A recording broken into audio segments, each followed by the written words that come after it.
কালো মেয়েটির জন্য শুধু ইস্পাতের ছেলে আসে।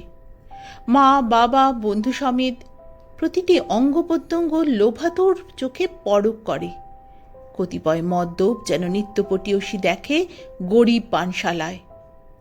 ওদের পছন্দ লম্বা চুল, কলসির মতো কোমর, ফর্সা টিকলো নাক, হরিণের মতো চোখ, পর্যাপ্ত হাইট, আরো অনেক কিছু, আরো আরো আরো।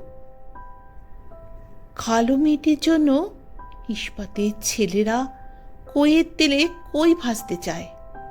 ফ্রিজ, টিভি, স্কুটার, মারুতি মার্কা ওদের পৃথিবীর চামচের বেষ্টনীর মতো হাতের মুঠোটি ভর্তি করতে চায়।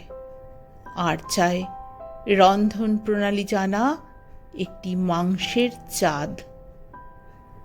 আপ্যায়নে সর্বশান্ত পিতার প্রশ্ন, একটি অচেনা ছেলে বঙ্গদেশে নেই? কাতর প্রশ্ন, একটি অচেনা ছেলে বঙ্গদেশে নেই?